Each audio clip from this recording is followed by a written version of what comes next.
샬롬! 매일의 묵상 시간에 오신 모든 성도분들을 환영하고 축복합니다.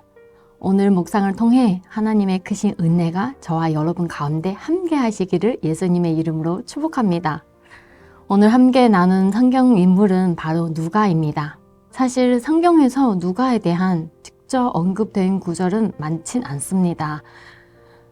하지만 몇 개의 실마리를 통해 우리는 누가의 모습을 그려볼 수 있습니다.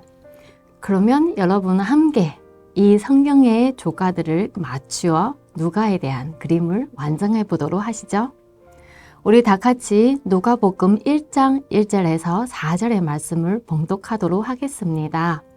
우리 중에 이루어진 사실에 대하여 처음부터 목격자와 말씀에 일꾼된 자들이 전하여 준 그대로 내력을 서술하려고 붓을 든 사람이 많은지라. 그 모든 일을 근원부터 자세히 미루어 살핀 나도 데오빌로 가가에게 차례대로 써보내는 것이 좋을 줄 알았노니 이는 가가가 알고 있는 바를 더 확실하게 하려 함이로다. 아멘. 이 복음서의 저자는 그 첫 머리에 데오빌로 가가에게 그 글을 보냈다고 했습니다. 한편 사도행전의 서도에는 데오빌로에게 이미 예수님의 나심으로부터 승천하실 때까지의 모든 일들을 써서 보냈다는 언급되어 있습니다. 사도행전 1장 1절에서 데오빌로여 내가 먼저 쓴 글에는 무릇 예수께서 행하시며 가르치시기를 시작하심부터 이 두 기록을 보면 사도행전의 저자는 바로 누가복음을 기록한 자임을 분명합니다. 따라서 사도행전의 저자가 판명하면 우리는 누가복음의 저자도 알 수 있겠죠? 그러면 사도행전의 저자는 누구인가요? 우리는 사도행전의 내용을 의하면 확실히 알 수 있습니다. 사도행전을 보면 우리라고 열 몇 회를 기록되어 있습니다. 그럼 사도행전을 기록한 사람은 바울과 같이 전도 여행을 한 일이 있다는 것은 우리는 알 수 있네요. 호바르트라는 신화자가 사도행전과 누가복음에서 다 의화 단어들을 많이 사용되고 있다는 것은 발견하였습니다. 그러면 바울의 전도 여행 팀 중에 의화적인 용어를 능숙하게 사용할 수 있었던 사람이 누구였을까요? 골로새서 4장 14절 말씀에서 그 답을 알려줍니다.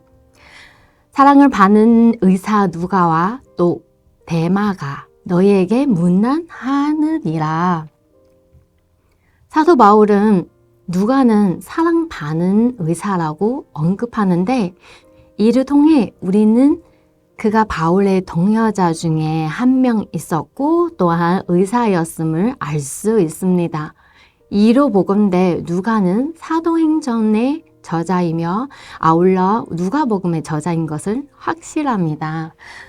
사실은 누가라는 이 이름 자체는 그리스시 이름인 누카노스에서 유래했습니다. 이는 헬라어 이름이다. 그 시대의 유대인들은 일반적으로 히브리어 이름 또한 아람어 이름을 사용하기 때문에 헬라어 이름을 사용하는 누가가 이방인일 가능성이 크다고 봅니다. 바울은 골로새서 4장 10절에서 14절 중에 동역자들을 언급할 때 유대인과 비유대인들을 구분합니다. 먼저 유대인 동역자들을 소개하고 그 외의 동역자들을 소개하는데 누가는 후자 그룹에 속합니다. 유대인 동역자하고 비유대인 동역자의 이름을 우리는 알 수 있습니다. 그럼 이제 여러분들은 누가에 대한 대략적인 모습을 가지셨을 것 같습니다. 이 두 권의 책, 즉 누가복음과 사도행전이 통해서 그 내용과 특징을 바탕으로 이제 누가의 특징을 구체적으로 살펴보겠습니다. 누가복음과 사도행전의 헬라어 문체는 매우 세련되고 고전적이라 누가는 학문적으로도 뛰어난 사람인 것을 알 수 있습니다. 그는 기록자로서 성령님의 인도하심에 따라 신중하게 역사적, 신학적 사실들을 모으고 연구한 사람입니다. 누가복음과 사도행전은 데오빌로라는 사람에게 헌정되었습니다. 데오빌로는 누구입니까? 아마도 그때 당시에 높은 지위를 있었던 이방인 계중자거나 기독교에 대한 더 알고 싶어 했던 사람 중에 한 명인 것 같습니다. 누가는 데오빌로가 복음에 대한 더욱더 확신을 가질 수 있도록 예수님의 생애와 교회의 시작을 명확하게 기록하였습니다. 누가복음과 사도행전은 특히 이방인 선교에 중심을 둡니다. 누가는 예수님의 사역 단지 유대인들에게 국한되지 않고 이방인들에게도 확장되었다는 것을 강조합니다. 누가복음은 이방인과 유대인 모두를 위한 복음을 전했는데 중심을 두고 특히 사회에 소외된 이들에 대한 관심을 나타냅니다.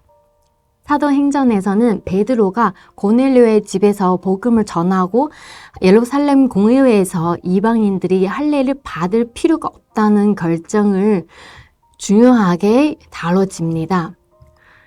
이는 초대교회가 직면했던 중요한 이방인 선교의 문제를 해결하는 데 기여했습니다. 사도행전은 교회가 어떻게 시작되었고 복음이 예루살렘에서부터 시작해 유대, 사마리아 그리고 로마 제국 전역으로 확산되었는지를 기록합니다. 예수님의 승천 이후 사도들의 사역, 성령 강림 그리고 교회의 확장 과정을 이루어진 것은 기록했습니다. 누가는 바울의 여러 전도 여행 그리고 교회가 박해 속에서 어떻게 성령님의 인도하심을 받으며 성장했는지 또한 예수님의 역사가 다양한 문화적 배경 속에서 어떻게 전해되었는지를 상세하게 묘사하여 교회 역사에서 중요한 부분을 형성했습니다. 이러한 점에서 누가는 신약 성경 저자 중에서 아주 독특한 위치를 차지하고 있는 것을 볼 수 있습니다. 그의 기록은 신학적 서술일 뿐만 아니라 높은 역사적 가치도 지니고 있습니다. 사실 이 누가의 서신은 단순한 역사의 기록을 넘어서 초대교회의 활동과 하나님의 위대한 사역을 후대에 전하는 위해서 목적도 있습니다.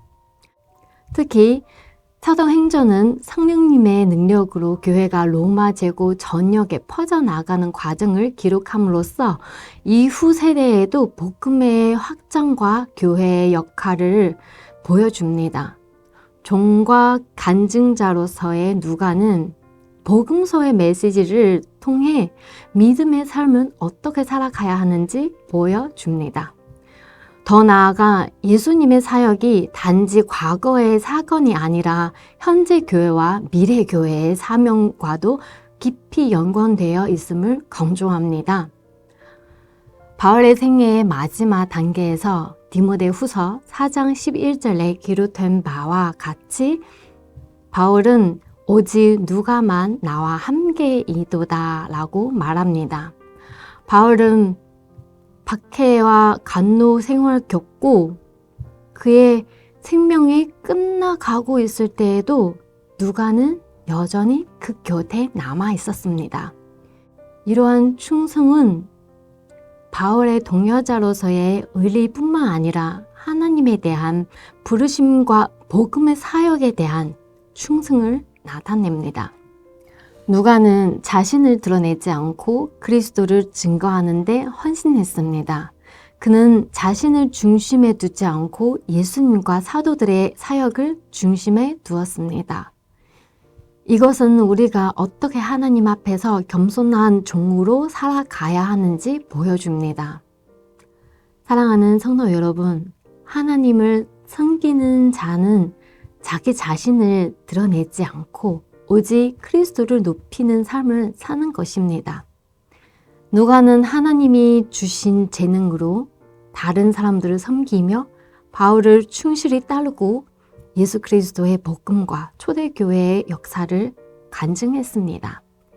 그의 삶은 우리가 어떤 직업에 종사하는지 하나님이 우리에게 주신 재능을 충실히 사용하여 각자의 자리에서 주님께 영광 돌리라는 부르심을 알려줍니다. 우리 모두가 누가처럼 충성된 중이자 복음의 증인이 되기를 예수님의 이름으로 축복합니다. 다 같이 기도하시겠습니다. 사랑하는 하나님, 주님의 말씀을 기록한 누가의 서신을 통해 우리가 예수 안에서 용서와 생명을 얻는 자들이며 주님께서 우리에게 은혜를 부어 주심으로 아름다운 삶을 살 수 있음을 깨닫게 주셔서 감사합니다. 또한 교회를 통해 온 땅에 주님의 구원을 나타나심을 찬양합니다.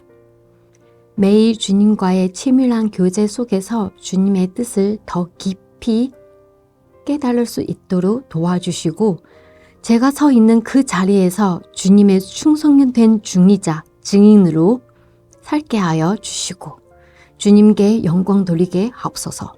감사드리며 우리 주 예수 그리스도의 이름으로 기도드립니다. 아멘.